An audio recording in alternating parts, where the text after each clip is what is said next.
Assalamualaikum warahmatullahi wabarakatuh. Bertemu kembali dalam pembelajaran sejarah. Bagaimana kabar kalian?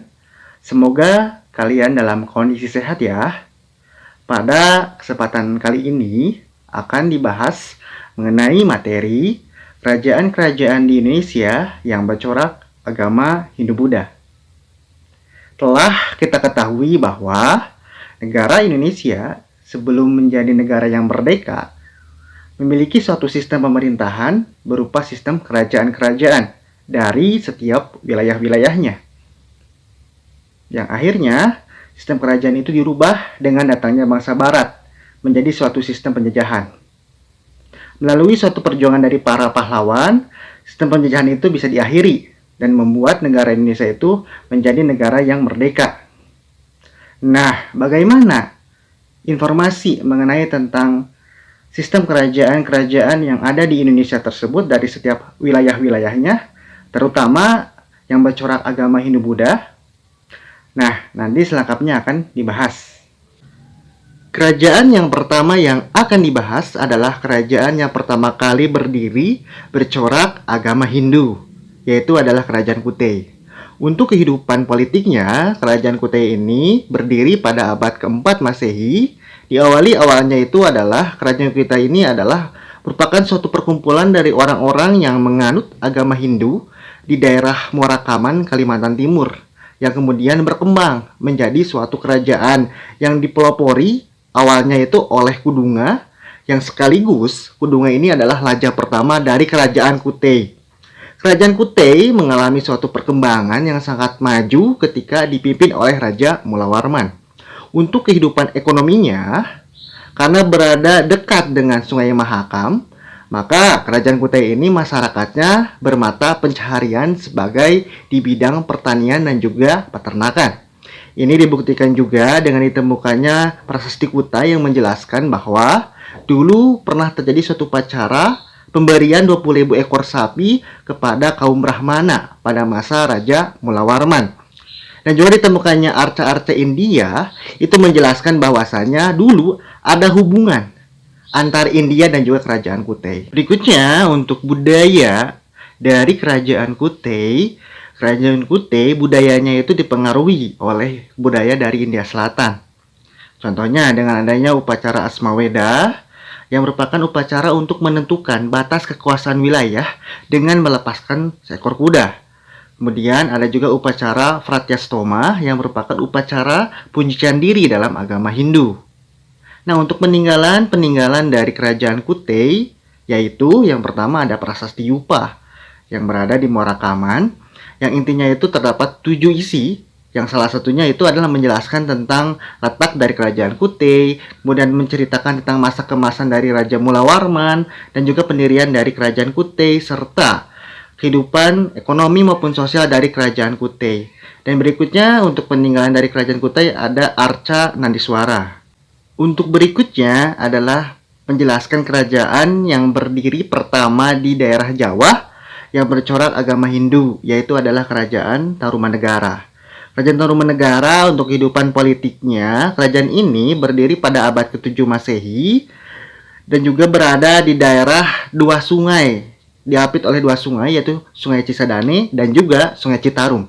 Kerajaan Tarumanegara juga pernah mengadakan hubungan politik dengan dinasti Shu dan juga dinasti Tang.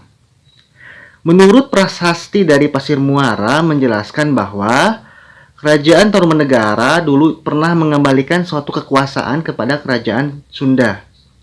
Untuk kehidupan ekonominya, karena berada di daerah letak geografis diapit oleh dua sungai dan juga berada membentang sampai ke Laut Jawa, maka mata pencaharian dari masyarakat Tarumanegara itu tidak jauh dari pertanian dan juga perdagangan. Kerajaan Tarumanegara menurut Prasasti Tugu dulu pernah mengadakan suatu pembangunan saluran irigasi pada waktu masa Raja Purnawarman untuk kepentingan dari kehidupan masyarakat Tarumanegara dan juga untuk mencegah banjir.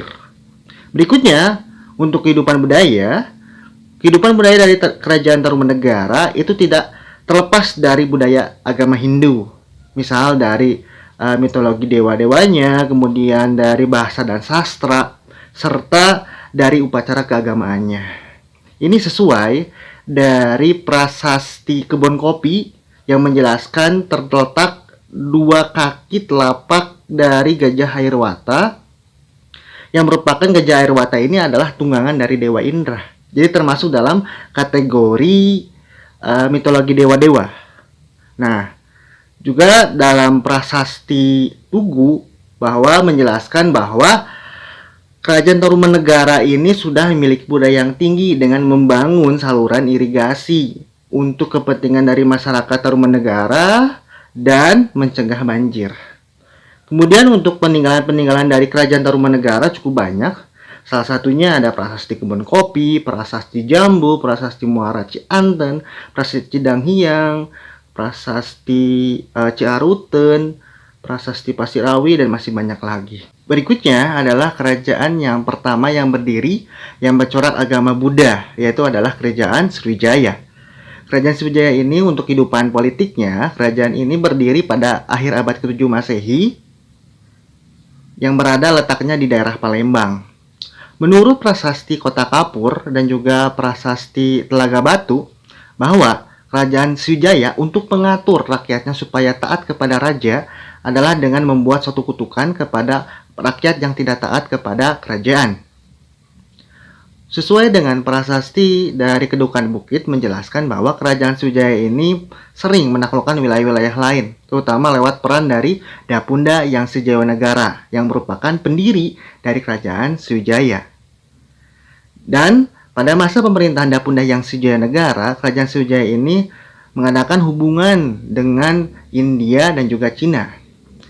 Kemudian untuk kehidupan dari ekonominya, karena berada di jalur perdagangan antara India dan juga Cina, maka perdagangan dari Sriwijaya ini sangat ramai dan juga menjadi suatu perdagangan internasional. Banyak kapal-kapal yang singgah di Sriwijaya itu harus membayar pajak kepada Kerajaan Sriwijaya. Untuk komoditi yang diperjualbelikan adalah ada gading, kulit, dan juga lain-lain. Dan juga untuk komoditi yang menjadi bahan impor kepada Kerajaan Sriwijaya, misal adalah beras, rempah-rempah, dan juga lain-lain. Berikutnya, untuk kehidupan budaya dari Kerajaan Sriwijaya, karena berada di perdagangan yang cukup ramai, maka pengaruh dari budaya luar itu sangat kuat. Ya, banyak sekali budaya nama khas India dan juga budaya dari agama Hindu dan juga Buddha itu masuk dalam budaya dari Kerajaan Sriwijaya. Serta menurut dari berita Itsing, banyak sekali para pendeta dari India yang datang ke Sriwijaya untuk belajar bahasa Sanskerta dan juga untuk menyalin kitab suci agama Buddha. Oleh karena itu, mengapa disebut Kerajaan Sriwijaya itu sebagai pusat agama Buddha? Karena banyak sekali para pendeta yang datang ke Sriwijaya untuk menyalin kitab suci agama Buddha. Dan bahasa Melayu kuno itu menjadi bahasa pengantar dalam bidang perdagangan dalam Kerajaan Sriwijaya. Nah, untuk peninggalan-peninggalan dari Kerajaan Sriwijaya itu cukup banyak. Ada prasasti Ligor, prasasti Kedukan Bukit, prasasti Telaga Batu, ada candinya, ada Candi Muara Takus, Candi Biro Bahal, dan juga yang lain-lain. Berikutnya yang dibahas adalah Kerajaan Majapahit.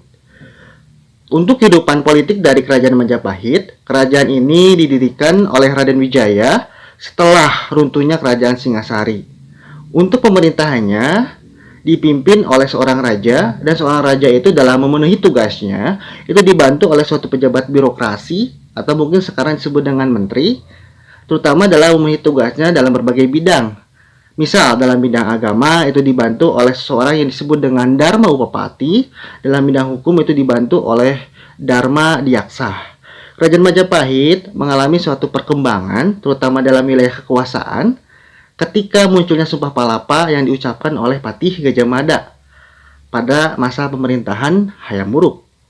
Kemudian untuk kehidupan ekonominya, karena berada di letak geografis di dekat Sungai Berantas dan pelabuhan Hujung Galuh, maka masyarakat dari Kerajaan Majapahit itu tidak terlepas di bidang pertanian, peternakan maupun perdagangan. Untuk pertanian dari Kerajaan Majapahit itu mengalami suatu perkembangan karena sudah memiliki saluran irigasi yang baik. Nah, Kerajaan Majapahit juga itu sudah memiliki suatu mata uang sendiri yang disebut dengan gobok, yang terbuat dari timah hitam dan tembaga. Untuk kehidupan budaya dari Kerajaan Majapahit ini mayoritas beragama Hindu-Buddha. Tapi walaupun memiliki mayoritas beragama Hindu-Buddha, tapi sangat mementingkan rasa toleransi. Nah, ini bisa digambarkan dalam kitab Sutasoma yang terdapat salah satu kalimatnya itu Bhinneka Tunggal Ika Tanhana Dharma Mangruah. Dan juga telah kita ketahui kalimat ini digunakan menjadi semboyan dari negara Indonesia. Nah, Kerajaan Majapahit dalam bidang sastranya juga mengalami perkembangan yang baik. Karena pada masa Kerajaan Majapahit ini banyak sekali para pujangga, para empu membuat kitab-kitabnya.